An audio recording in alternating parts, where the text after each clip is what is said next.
quiero presentarte la segunda parte del tutorial de FM. En este vídeo vamos a hablar de la sintonía, del oscilador local, del heterodinaje y sobre todo de la frecuencia intermedia y del limitador.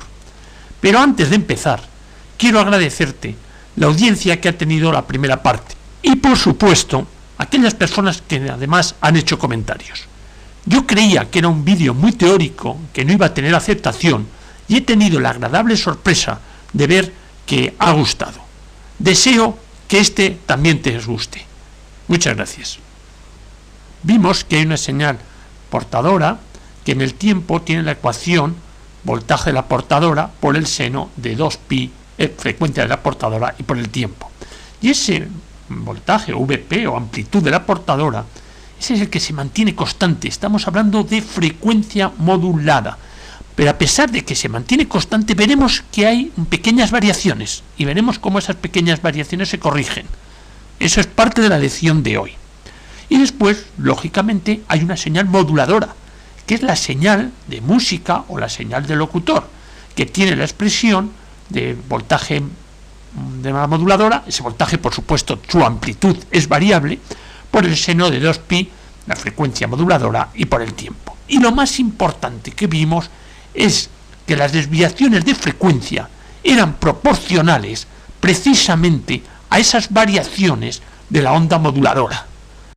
Recordarás cómo aquel micrófono de condensador lo que hacía era pequeñas variaciones de la frecuencia de la portadora. Era, digamos, una cosa muy visual y además real, pasa que muy simplificada, de cómo verdaderamente las variaciones de amplitud de la moduladora producen desviaciones de la frecuencia portadora. Y al final, la última fórmula, quizá la más exacta, ya digo porque aquí se tuvo en cuenta lo que era, digamos, la señal instantánea y había que hacer unas integrales o derivadas, es la fórmula que estás viendo ahí. Y no debemos olvidar que lo que el receptor tiene que hacer es convertir esas variaciones de frecuencia en variaciones de amplitud, capaces al final de mover el altavoz. Y lógicamente para ello necesito un receptor de frecuencia modulada, como el que estás viendo ahí. Como ves, tiene un sintonizador, igual que lo que tiene, es un circuito de sintonía igual que en AM. Circuito de sintonía que trabaja a una frecuencia alta, de 88 a 108 MHz, que las bobinas son pequeñas, con unos condensadores variables de menos capacidad, pero que lo que hacen es sintonizarme todo el margen de emisoras de 88 a 108 y que cada una de ellas está separada por 200 kHz. Esto, como es un heterodino, tengo que mezclarlo con la frecuencia de un oscilador local. Ese oscilador local también trabaja a una frecuencia de 10,7 MHz superior a la señal que me está entrando. De tal forma que en heterodinaje tengo la diferencia de lo que es el oscilador local menos la señal de sintonía. Y eso que es 10,7 MHz, es lo que paso a los filtros de frecuencia intermedia, que en este caso son más específicos, pueden ser de un paso, de 2 pasos o de 3 pasos, y voy a aprovechar para hablar precisamente de la etapa de frecuencia intermedia, con más detalle que lo que se hizo en los receptores de AM. Y pasada, digamos, ese conjunto de pasos de filtros de frecuencia intermedia, entraremos a un limitador que es curioso. Nosotros hemos dicho que la señal portadora se mantiene, su amplitud se mantiene constante, pero es verdad que las interferencias radioeléctricas de las tormentas y otro tipo de ruidos también afectan la amplitud de la portadora. Bien, es verdad que la información de música o la información de voz no va ahí, va en lo que es las desviaciones de frecuencia, pero como luego tengo que trabajar con esa señal para sacar de las desviaciones de frecuencia, sacar amplitudes, es mucho mejor que entre una onda sinusoidal, digamos, limpia, sin tener, digamos, en las partes altas, o sea, en lo que es, digamos, los límites superior e inferior, perturbaciones de ruido. El limitador me quita esas perturbaciones y ya lo paso al detector, que en este caso se llama discriminador, y ya veremos cómo funciona. Una vez que ya se ha hecho esa conversión de frecuencia a amplitud, ya lo pasamos a lo que es el amplificador de baja frecuencia. quiero compartir contigo este cuadro que he hecho de comparación de lo que es AM y FM respecto, digamos, a las frecuencias. Vamos a ver, en AM sabemos que nosotros trabajamos en la banda de 530 a 1700 kHz, mientras que en FM trabajamos de 88 a 108 MHz. Segundo, ¿cuál es la máxima frecuencia que puedo enviar? Es decir, con que puedo modular. Siempre se dice, la AM no tiene calidad. Bueno, la AM no tiene calidad, veremos muchas cosas por qué. Pero es que el ancho de banda que tiene, la máxima frecuencia que se tiene en AM son 4 kHz, casi como el ancho de banda telefónico, mientras que en FM llegamos a 15 kHz. Por lo tanto, toda la gama de agudos se queda mucho más realzada, por supuesto, en FM que en AM. ¿Cuál es la ocupación en respecto a las frecuencias de cada emisora? Pues cada emisora tiene en AM 10 kHz, es decir, si sabemos que la frecuencia máxima que transmite es 4 kHz, tiene dos frecuencias laterales, una, digamos, eso ocupa 8 kHz y una guarda, un espacio ahí sin nada de 2 kHz, con lo que hace 10 kHz. Mientras que nosotros sabemos que en FM tenemos desviaciones de frecuencia de 150 kHz más una guarda de 50 kHz, nos da para cada canal, para cada emisora de FM, 200 kHz de ocupación de espectro. Y por último, ¿qué ancho de banda tiene el filtro de frecuencia intermedia o la etapa de frecuencia intermedia, como lo quieras llamar? Bueno, pues si estamos hablando de AM, amplitud modulada, ese filtro tiene un ancho de banda de 7 a 10 kHz, mientras que si hablamos de FM, tiene un ancho de banda de unos 60 kHz. En otros libros figura también 100 kHz. Bueno, quédate con ese rango. Alguien podría decir cómo en FM, con desviaciones de frecuencia de 150 kHz, o sea, 75 a cada lado, son capaces de ser pasadas luego por un filtro de frecuencia intermedia de 60 kHz. Bueno, pues igual que, digamos, la portadora cambia de frecuencia, aquí también hay una disminución, digamos, del ancho de banda necesario. Puedes ver algo curioso, no sé si es casualidad o estudiado, yo creo que es estudiado de acuerdo a la nota que pongo debajo, que el valor que se tiene de frecuencia intermedia es unas 50 veces el valor que ocupa cada emisora. Una emisora en onda media hemos dicho que ocupa 10 kHz, por 50 estaríamos hablando de 500 kHz, en FM tenemos 200 kHz, por 50 estaríamos hablando de 10 megas. Puedes ver el gráfico de un bote de frecuencia intermedia. Como ves, es un transformador que tiene dos devanados, el L1 y el L2. Suponte que el L1 va precisamente a la placa de esa lámpara que hace el electrodenaje, de esa lámpara de sintonía osciladora, la clásica que hace el electrodenaje. Ahí puedo hacer que, moviendo y ajustando C1, tener, digamos, que resuene, ¿no? Esa bobina y ese condensador. Tendré el máximo campo magnético. Ese máximo campo magnético va a pasar al otro devanado, a L2 y C2. Este es un transformador que, lógicamente, las variaciones de campo se ven reflejadas en L2 y C2. Y además, yo voy a sintonizar L2 y C2. Y además, puedo hacer que L1 y L2 estén más o menos acoplados.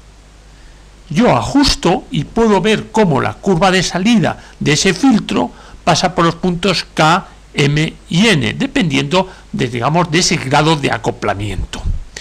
Entonces, también podemos ver cómo cuando yo tengo más ganancia, es decir, cuando estoy en los puntos M y N, el ancho de banda que tiene el filtro es más pequeño. ¿Por qué? Porque el producto ganancia por ancho de banda es constante. Por lo tanto, a más ganancia, menos ancho de banda. Y eso también es cierto que llegado a un punto, si yo sigo acoplando, supero el punto N, que es el punto, digamos, que el valor crítico, y ya la onda se me queda con un valle en el medio, porque en ese momento diremos que tenemos las bobinas sobreacopladas. Esta es una etapa clásica de un receptor. Como puedes ver, hay un primer bote de frecuencia intermedia y luego una lámpara que amplifica lo que sale de ese primer bote y lo pasa al segundo bote. Esto es aplicable en AM y en FM, lo que pasa que en FM es todavía un poquito más complicado. Quiero comentarte la problemática de varias etapas de frecuencia intermedia. La primera etapa, lógicamente, lo que hace es amplificar con un ancho de banda. ¿La ves ahí? Esa es la señal. Esa señal la paso ahora yo por una amplificación y el resultado que obtengo es la señal amplificada, pero su ancho de banda se ha reducido al 80% de esa señal que le ha entrado. Es decir, vemos que aumentamos la señal, pero hemos disminuido el ancho de banda. Si ahora esta señal la meto a otro paso de amplificación, vemos cómo la señal final tiene más amplitud que la original, pero su ancho de banda se ha reducido al 70% de la señal original. ¿Cómo consigo amplificación y ancho de banda? Bueno, pues con tres etapas. Una primera, que tenga un acoplamiento débil y un Q bajo. Un Q bajo es que no es muy puntiaguda la respuesta de eso. Entonces ahí tengo una ganancia. Después lo paso por otra etapa que está sobreacoplada. Entonces ahí lo que hago es asegurar ancho de banda. No, ganancia no, pero aseguro ancho de banda. Estoy dando más ancho de banda. Y por último, lo que hago es pasarla por un acoplamiento débil y un Q bajo, que me va a dar ganancia. Con lo cual, al final, lo que he obtenido es la curva de la parte superior derecha. Antes hablé del valor de la frecuencia intermedia comparado con, digamos, con lo que ocupa cada emisora. Pero bueno, lo que verdaderamente es importante del valor elegido de la frecuencia intermedia es lo que te voy a decir ahora. Suponte que tengo una frecuencia intermedia de 4 MHz, puramente teórico, es lo que te digo. Una de señal deseada en antena de 92 MHz. En ese momento, el oscilador local estará funcionando a 96 megas, de tal forma que 96 menos 92 me da los 4 MHz de la frecuencia intermedia. Pero, ¿qué pasa si hay una señal de 100 MHz? Pues que esa señal de 100 MHz en antena también se batiría con los 96 MHz y me daría también una señal de 4 MHz que no es la que yo estoy deseando. Habrás observado que la diferencia entre la señal que yo quiero, la de 92 megas, con la que yo no quiero, la de 100 megas, son 8 megas, que es justo el doble de la frecuencia intermedia. Por lo tanto, si yo quiero trabajar en la banda de 88 a 108, lo que tengo que hacer, y no quiero tener frecuencia imagen, lo que tengo que hacer es poner una frecuencia intermedia de 10 megas, que por seguridad lo que le pongo es una frecuencia intermedia de valor 10,7 MHz. Ahí puedes ver cómo en el caso peor, con una frecuencia del extremo de 88 MHz, la frecuencia imagen de esta está en 109,4 MHz, ya que yo, y eso queda fuera de la banda, ya que yo he elegido una frecuencia intermedia de 10,7, que multiplicado por 2 me da 21,4, que sumado a 88 me da 109,4, que, como vuelvo a insistir, esa frecuencia queda fuera de la banda de FM. Como dije al principio, la señal portadora se ve afectada lógicamente por el ruido de tormentas, por el ruido industrial, y puedes ver esos picos que aparecen. Lógicamente esa señal, esos picos, también están en la señal de frecuencia intermedia.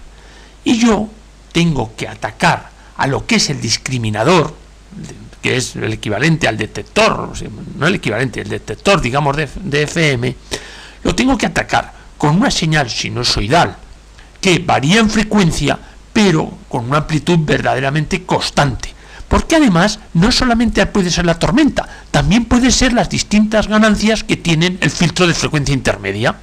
Hay frecuencias que a lo mejor quedan un poco más amplificadas y otras frecuencias un poco menos amplificadas, con lo cual al final la amplitud ya no es constante. Para conseguir que sea constante la amplitud de esa señal que sale de la frecuencia intermedia, lo que hago es ponerle un limitador. La gráfica que estás viendo lo dice todo. Ves que hay una señal a la izquierda que no es constante, pasa por el limitador y nos da una señal a la salida constante en amplitud.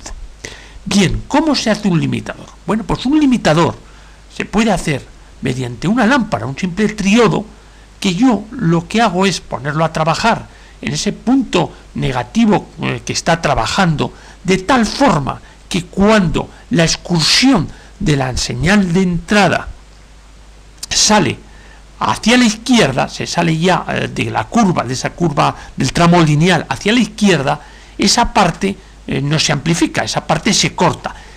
Y viceversa, cuando la señal es positiva y se sale a la derecha, llega a la zona de saturación de ese triodo.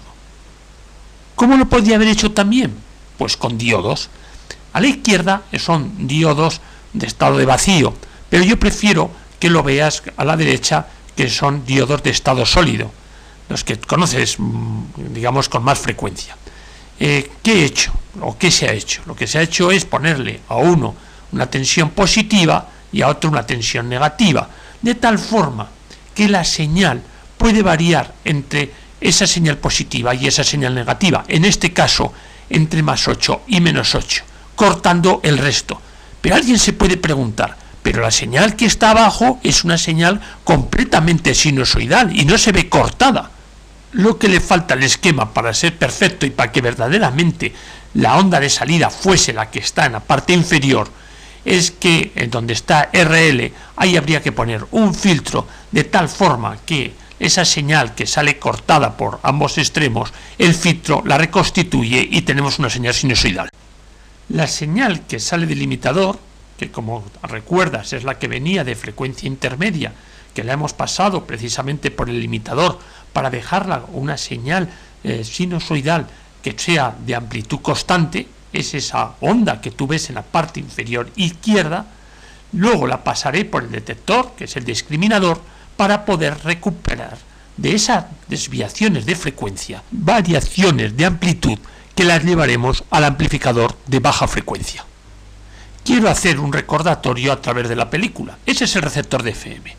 Ahí tenemos el mezclador, pasa a frecuencia intermedia, al limitador, al discriminador, al amplificador de baja frecuencia y de ahí al altavoz. Y ya lo tengo funcionando. ¿Cómo funciona el limitador? Dijimos que con una lámpara triodo podemos ver lo que estás viendo en pantalla. Podría ser la salida del último paso de frecuencia intermedia. Entonces, ese último paso de frecuencia intermedia ataca precisamente a la grilla del limitador.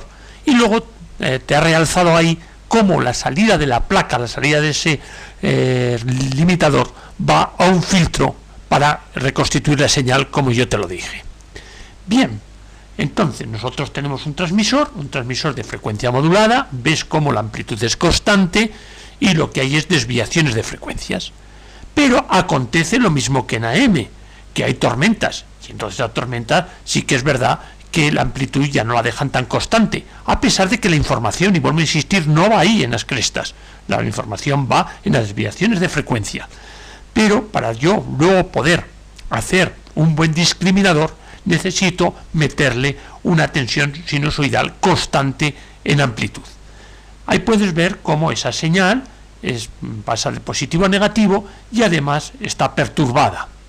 Bien, esa señal ha entrado por antena, se ha mezclado en el oscilador, la he pasado por la etapa de frecuencia intermedia y ya ahora tengo la obligación de pasarla por el limitador para precisamente dejarla constante en amplitud. Puedes ver cómo los ciclos positivos, tal y como yo he polarizado esa lámpara, dejan pasar a los electrones que emite el cátodo. Es decir, cuando la grilla es positiva, atrae a esos electrones igual que los atrae la placa, y esos electrones empiezan a fluir. Están fluyendo, digamos, de una forma lineal, a más tensión positiva en la grilla, tendré más electrones en placa, hasta que llega un momento que no, que ya por mucha tensión que meta, la lámpara me queda saturada. Bien, eso es, y como lo he regulado bien, es el corte que yo ya he establecido para una serie de picos altos. ¿Ves esta gráfica? En el cual lo que hago es precisamente cargarme todos esos picos que eran muy positivos y lo que hacen es saturarme la lámpara. Ahora vamos a hacer lo mismo, pero con los picos negativos. Y ves que hay un momento que cuando la grilla es muy negativa, ya no fluyen. Esa señal lleva al punto de trabajo al corte. Cuando ya es menos negativo, sí, entonces ya entramos en zona lineal y sí fluyen electrones a la placa. Bien, entonces vamos a ver cómo esa señal que en amplitud ya está degradada, está perturbada, está ruidosa, cuando sale del último bote de frecuencia intermedia y entra en el limitador, la parte positiva, y dado y vuelvo a insistir el punto de trabajo que he puesto en la lámpara, la parte muy positiva satura al triodo y, como puedes ver, es plana su salida. La parte muy negativa corta totalmente al triodo y su salida es plana. Ahora ya he introducido ese filtro final cuya misión es reconstituir una señal sinusoidal perfecta, y eso lo hago gracias a ese filtro que estás viendo en la parte izquierda de la pantalla. Esa es la señal que entra al discriminador, y el discriminador es lo que estudiaremos en la tercera parte de estos vídeos. Deseo te haya gustado. Muchas gracias.